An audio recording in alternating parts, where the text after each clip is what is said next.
മാറും. അനു ഇതിന് സമ്മതിച്ചോ? അനു തന്നെയാ ഇങ്ങനൊരു കാര്യം ആദ്യം സൂചിപ്പിച്ചത്. പകരം അവൾക്ക് എല്ലാ മാസവും ഞാൻ കൊടുക്കേണ്ടത് വേണ്ടെന്ന് വയ്ക്കാമെന്നും അവള് എന്നോട് പറഞ്ഞു. അതിൻ്റെ ആവശ്യമില്ല, അതും ഞാൻ കൊടുത്തോളാം. അനുവിനും മോനും ജീവിക്കാൻ വേണ്ടിയല്ലേ. അത് വേണ്ട ഇന്ദിര.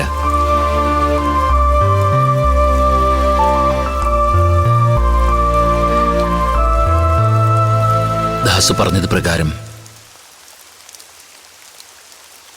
നീ അനുപമയ്ക്ക് കൊടുക്കാമെന്ന് പറഞ്ഞത് മാത്രം മുടങ്ങാതെ കൊടുത്താൽ മതി. രഘുവിന് കാശ് കൊടുക്കാനുള്ള വഴി ഞാൻ കണ്ടെത്തിയിട്ടുണ്ട്. എന്തു വഴിയാച്ചാ? എന്തിനിരിക്കെ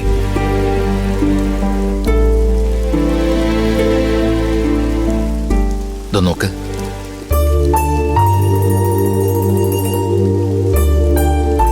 ഇതിൽ എന്റെ ലക്ഷ്മിയുടെ 101 പവൻ ആഭരണങ്ങളാ. മക്കൾക്ക് കൊടുക്കാൻ വേണ്ടി അവരുടെ മുത്തശ്ശിയും കുഞ്ഞമ്മയും കഴിഞ്ഞ വരവിന് എന്നെ ഏൽപ്പിച്ചതാ.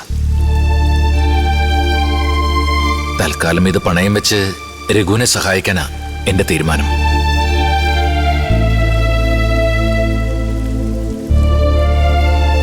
ഇന്ദ്രന്റെ നല്ല മനസ്സിന് നന്ദിയുണ്ട്.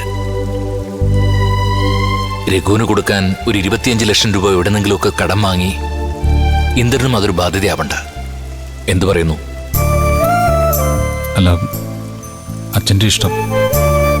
അച്ഛൻ്റെ അഭിപ്രായം അറിഞ്ഞിട്ട് അതുപോലെ ചെയ്യാന്ന് കരുതിയാണ് ഞാൻ വന്നത്. ഇപ്പോ എന്റെ അഭിപ്രായം ഇതാ.